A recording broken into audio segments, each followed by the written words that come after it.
যেতিয়া আৰক্ষীয়ে কোনো এজন অভিযুক্তক আটক কৰে বা গ্ৰেপ্তাৰ কৰে থানাত সদ্যহতে এনেকুৱা ধৰণৰ আপ্যায়নবিলাক কৰা আপুনি দেখিছেনে এনেকুৱা আপ্যায়নবিলাক কৰেনে বাৰু আৰু তাতে আকৌ কিছুমান ভিডিঅ' ভাইৰেল হৈছে যিবিলাক ভিডিঅ'ত কিশোৰক মুখত গুৰিয়াই ভোট জলকীয়া সানি দিছে গুপ্তাংগত গাত গৰম পানী ঢালি দিছে তেনেকুৱা ধৰণৰ অভিযোগত যেতিয়া অভিযুক্ত এজনক এনেদৰে আৰক্ষীয়ে আপ্যায়ন কৰে চাহ দিয়ে বিস্কুট দিয়ে আৰু যি দৃশ্য সাংবাদিকৰ কেমেৰাত আবদ্ধ হ'ল আৰু যদি অন্য এজন লালু পাঞ্জু কোনোবা যদি ধৰি লওক আপোনাৰ মোৰ দৰে সাধাৰণ মানুহক যদি গ্ৰেপ্তাৰ কৰিলেহেঁতেন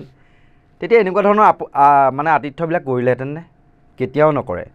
কিন্তু তেওঁলোক যে বগা বগা চোলা পিন্ধা কোলা কোলা পেণ্ট পিন্ধা তেওঁলোক সংগঠনৰ নেতা শশাংক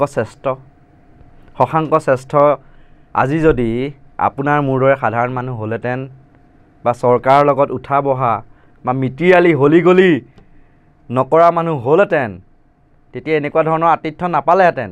কিন্তু আজি তেওঁ এনেকুৱা ধৰণৰ আতিথ্য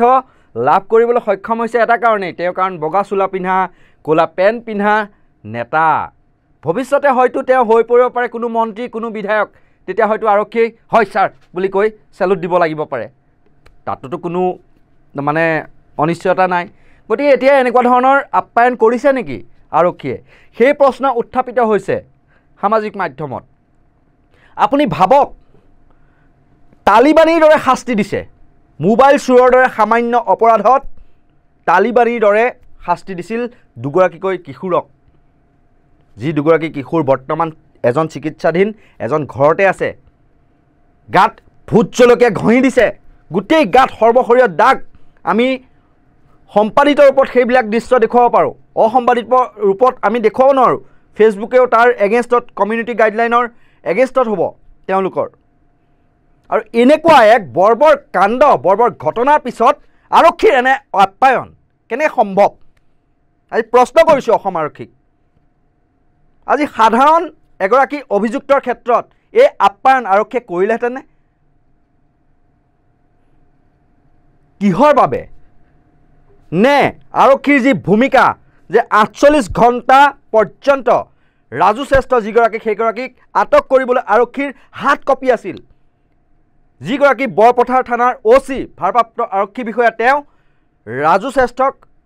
ৰক্ষণাবেক্ষণ দিয়াত কেমেৰাৰ ফুটেজ ল'বলৈ সাংবাদিকক বাধা দিয়া বুলি প্ৰশ্ন উত্থাপিত হৈছিল সেই কথাই পুনৰ এবাৰ প্ৰমাণিত হ'ল নেকি সেই বুলিও কিন্তু প্ৰশ্ন উত্থাপিত নোহোৱা নহয় আৰু গোলাঘাট থানাৰ এই দৃশ্য আৰু কি ক'ব মানে আৰক্ষী থানাখন একাংশৰ কি ভাতঘৰ নেকি যে মন যাব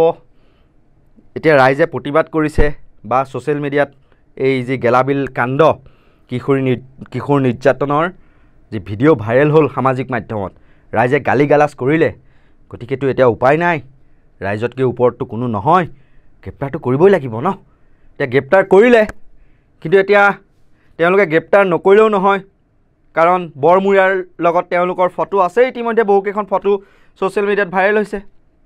তাতে এজন আকৌ বোলে শশাংক শ্ৰেষ্ঠ বোলাজন বোলে আছু নেতা বগা চোলা পিন্ধা কোলা পেণ্ট পিন্ধি দামী মানুহ এগৰাকী বোলে চৰকাৰী চাকৰিয়াল আকৌ হাতটো কপিবই দিয়ক ডাঙৰ ডাঙৰ মানুহক এৰেষ্ট কৰিবলৈ সেইকাৰণে এৰেষ্ট কৰিছে যদিও আৰু একদম ধুনীয়া বগা ৰঙৰ কাপত চাহ বিস্কুটেৰে আপ্যায়ন ৱাহ যেন ৰেষ্টুৰেণ্টত একদম চাহৰ একদম ধুনীয়াকৈ সেই কাপ কফি একদম পূৰা মন দি খাইছে আৰু একদম কি তৃপ্তিৰে খাই আছে চাওকচোন ভিজুৱেলটো হে আৰু এখন কোনো ৰেষ্টুৰেণ্ট বুলি ভুল নাযাব আপোনালোকে এখন যে আৰক্ষী থানা য'ত নেকি সেই মৰেল পুলিচিঙত যিগৰাকী অভিযুক্ত সেইকেইগৰাকী অভিযুক্তৰ হৈ বিৰুদ্ধে চাৰ্জশ্বিট দাখিল কৰিব লাগিব তথ্য প্ৰমাণ দাখিল কৰিব লাগিব আৰক্ষীয়ে কিন্তু যদি আজি আৰক্ষীৰ নিৰপেক্ষতাৰ ওপৰত যদি এনেকুৱা ধৰণৰ যদি প্ৰশ্নবোধক উঠে তেতিয়াহ'লে কি ক'ব আপুনি এয়া আমাৰ আইন ব্যৱস্থা আজি দুগৰাকী কিশোৰে ন্যায় লাভ কৰিবনে তেওঁলোকৰ ওপৰত যি তালিবানী শাস্তি বিহা হ'ল সেই তালিবানী শাস্তিৰ বিৰুদ্ধে আজি যি চাৰ্জশ্বিট দাখিল কৰিব লাগিব তালিবানী শাস্তি যেনে প্ৰদান কৰিছিল সেই চাৰ্জশ্বিট আৰক্ষীয়ে এনেকুৱা ধৰণৰ ভূমিকাত তেওঁলোকে পাৰিবনে ইয়াতো এক ডাঙৰ প্ৰশ্নবোধক হৈ ৰ'ব সকলোৰে বাবে। এনেকুৱা ধৰণৰ সত্য নিৰপেক্ষ নিৰ্ভীক বিশ্লেষণৰ বাবে আপোনালোকে চাই থাকিব নৰ্থ ইষ্ট নাও। ইয়াৰ লগে লগে মই কল্পজ্যোতি শইকীয়াই বিদায় লৈছোঁ। ধন্যবাদ।